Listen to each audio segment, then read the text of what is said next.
Donald Trump has suggested he is willing to negotiate the U.S. peace plan presented to Ukraine, saying the controversial proposal is not his final offer. Follow this channel, Eco Channel TV, for more updates on international news. Trump.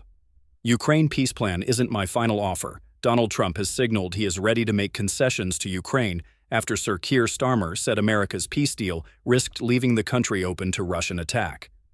On Saturday, the U.S. president said his 28-point proposal, under which Ukraine would surrender key territory and cut the size of its army, was not my final offer.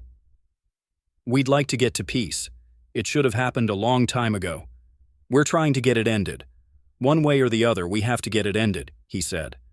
Asked whether the plan, which was rejected by European leaders, was his final offer to end the war with Russia, he said, "No, not my final offer."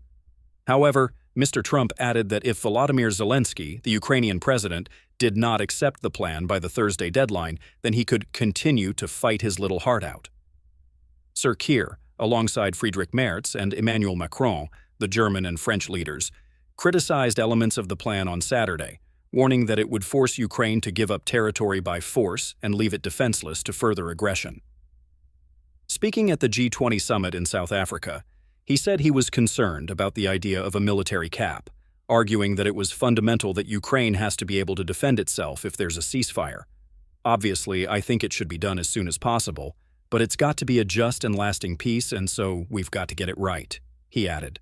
The British government is concerned that if Ukraine is forced to give up a portion of its armed forces, it will be vulnerable to another surprise winter offensive by Russia this year.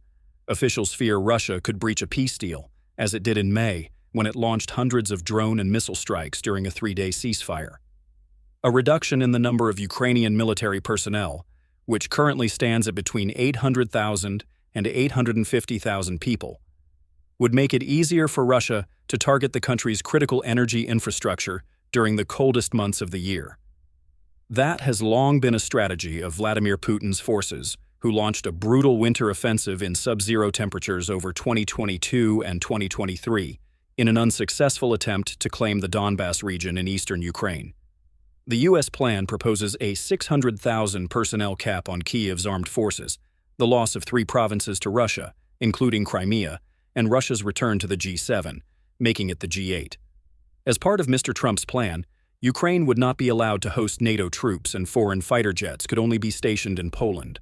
Mr. Trump's comments mark a shift from his previous position that Mr. Zelensky would have to like the peace deal. U.S. officials have threatened to stop sending weapons and sharing intelligence with Ukraine if the demands are not met. Putin told his security cabinet on Friday that he was willing to show flexibility, but was also prepared to continue fighting. The Russian leaders said that Ukraine and its European allies were still dreaming of defeating Russia on the battlefield, but that his troops would take more territory by force if the deal was not agreed. He said, if Kiev does not want to discuss President Trump's proposals and refuses to do so, then both it and the European warmongers must understand that the events that took place in Kupiansk, a recent victory for Russia, will inevitably be repeated in other key sectors of the front. Mr. Zelensky is arguably in a weak negotiating position. The apparent impending fall of Pokrovsk, a road and rail link, would make the key Donbas garrison cities of Kramatorsk and Sloviansk more vulnerable. Jonathan Powell, Sir Keir's national security advisor, will meet European, Ukrainian, and American counterparts, including Mark C.